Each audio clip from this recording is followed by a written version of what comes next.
Please direct your attention to the Pentagon Memorial flagpole to your right. In honor of Patriot Day and in remembrance of the 184 lives lost at the Pentagon, the flag is flying at half-staff. Ladies and gentlemen, the national anthem of the United States.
Ladies and gentlemen, the Chairman of the Joint Chiefs of Staff, Admiral Michael Mullen. Mr. President, Secretary Gates, distinguished guests, most of all families and friends of those we lost on 9/11. Inside the Pentagon, near the chapel, lies a quilt on display. The quilt was stitched together by dozens of Americans who simply wanted those of us who survived the attack on this building to know that they, our fellow citizens, would always remember those who didn't. On that quilt are written these words by a little girl named Courtney Lord. In our hearts we weep for you, in our minds we honor you.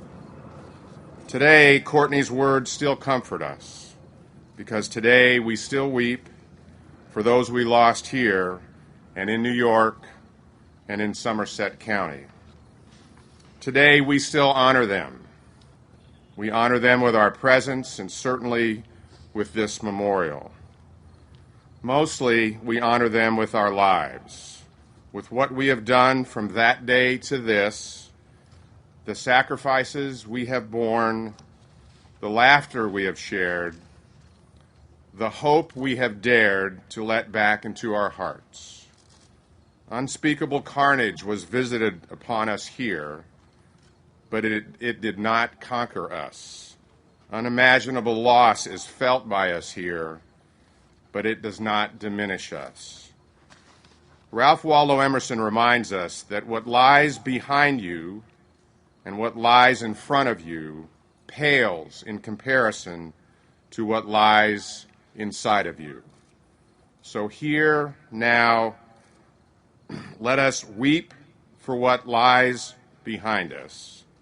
Let us honor what lies in front of us, but let us remember always what lies inside of us. Please join me now in a moment of silence and remembrance.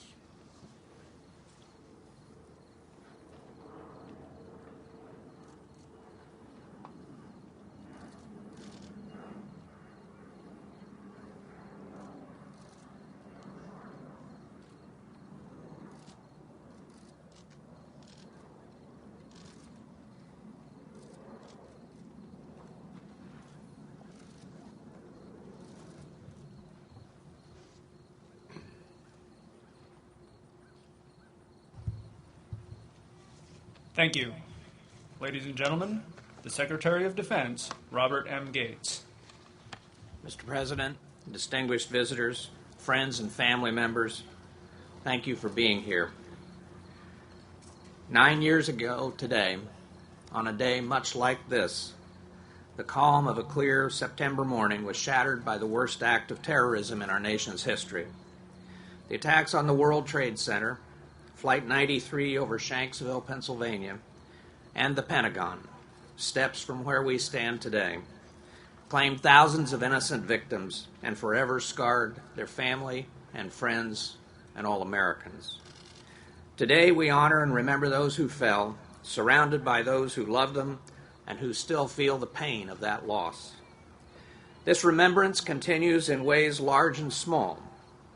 Yesterday, as the chairman just mentioned, we had the official presentation of the Pentagon 9/11 quilt, featuring the faces of all 184 of those who died on these grounds. We're grateful for the work and dedication of all the volunteers who brought that moving project into reality.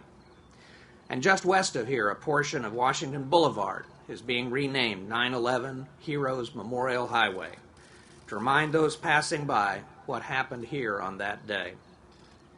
Today, we also reflect on what those attacks meant for an entire generation of young Americans who answered the call to serve. Since then, thousands have made the ultimate sacrifice, and their absence, too, is felt today and every day. Our troops and their families have paid a steep price these past 9 years, but have also shown resilience and strength in the best traditions of the country, a country that cherishes their service and the memory of those that have fallen. We are honored that the President is once again here to help us commemorate this anniversary. And so it is my great pleasure to introduce our Commander-in-Chief, the President of the United States.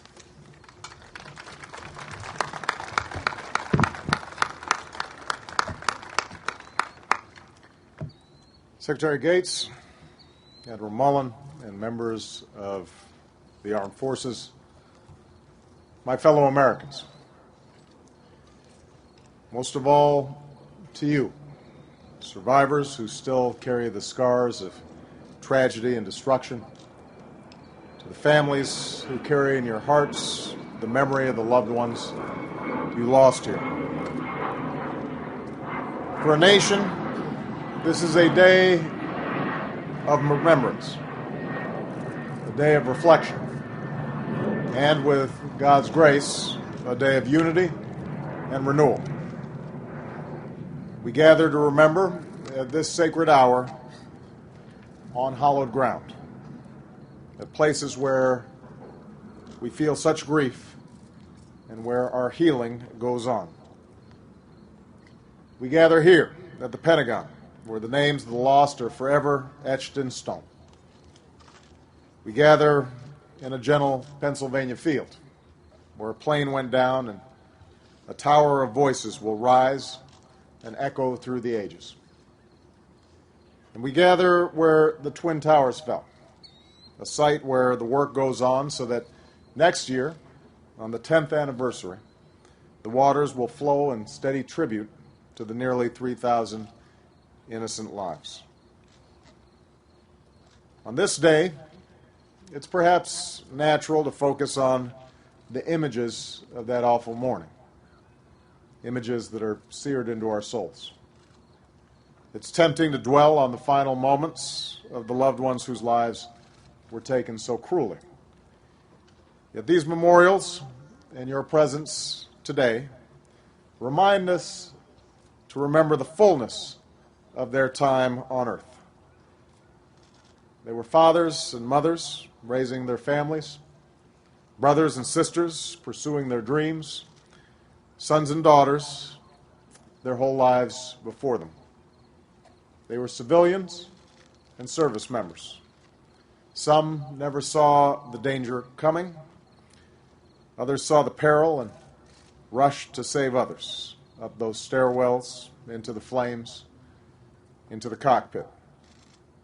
They were white and black and brown, men and women and some children, made up of all races, many faiths. They were Americans and people from far corners of the world. And they were snatched from us senselessly and much too soon. But they lived well, and they live on in you. 9 years have now passed. In that time, you have shed more tears than we will ever know. And though it must seem some days as though the world has moved on to other things, I say to you today that your loved ones endure in the heart of our nation, now and forever. Our remembrance today also requires a certain reflection. As a nation and as individuals, we must ask ourselves how best to honor them, those who died, those who sacrificed. How do we preserve their legacy, not just on this day, but every day? We need not look far for our answer. The perpetrators of this evil act didn't simply attack America. They attacked the very idea of America itself, all that we stand for and represent in the world. And so the highest honor we can pay those we lost, indeed our greatest weapon in this ongoing war, is to do what our adversaries fear the most, to stay true to who we are as Americans, to renew our sense of common purpose, to say that we define the character of our country, and we will not let the acts of some small band of murderers who slaughter the innocent and cower in caves distort who we are. They doubted our will, but as Americans we persevere. Today in Afghanistan and beyond, we have gone on the offensive and struck major blows against al-Qaeda and its allies. We will do what is necessary to protect our country, and we honor all those who serve to keep us safe. They may seek to strike fear in us, but they are no match for our resilience. We do not succumb to fear, nor will we squander the optimism that has always defined us as a people. On a day when others sought to destroy, we have chosen to build, with a national day of service and remembrance that summons the inherent goodness of the American people. They may seek to exploit our freedoms, but we will not sacrifice the liberties we cherish or hunker down behind walls of suspicion and mistrust. They may wish to drive us apart, but we will not give in to their hatred and prejudice. For Scripture teaches us to get rid of all bitterness, rage and anger, brawling and slander, along with every form of malice. They may seek to spark conflict between different faiths, but as Americans, we are not and never will be at war with Islam. It was not a religion that attacked us that September day. It was al-Qaeda, a sorry band of men which perverts religion. And just as we condemn intolerance and extremism abroad, so will we stay true to our traditions here at home as a diverse and tolerant nation. We champion the rights of every American, including the right to worship as one chooses. As service members and civilians from many faiths do just steps from here, at the very spot where the terrorists struck this building. Those who attacked us sought to demoralize us, divide us, to deprive us of the very unity, the very ideals that make America America. Those qualities that have made us a beacon of freedom and hope to billions around the world. Today, we declare once more, we will never hand them that victory. As Americans, we will keep alive the virtues and values that make us who we are and who we must always be. For our cause is just. Our spirit is strong. Our resolve is unwavering. Like generations before us, let us come together today and all days to affirm certain inalienable rights, to affirm life and liberty and the pursuit of happiness. On this day and the days to come, we choose to stay true to our best selves as one nation, under God, indivisible, with liberty and justice for all. This is how we choose to honor the fallen. Your families, your friends, your fellow service members. This is how we will keep alive the legacy of these proud and patriotic Americans. This is how we will prevail in this great test of our time. This is how we will preserve and protect the country that we love and pass it safer and stronger to future generations. May God bless you and your families, and may God continue to bless the United States of America.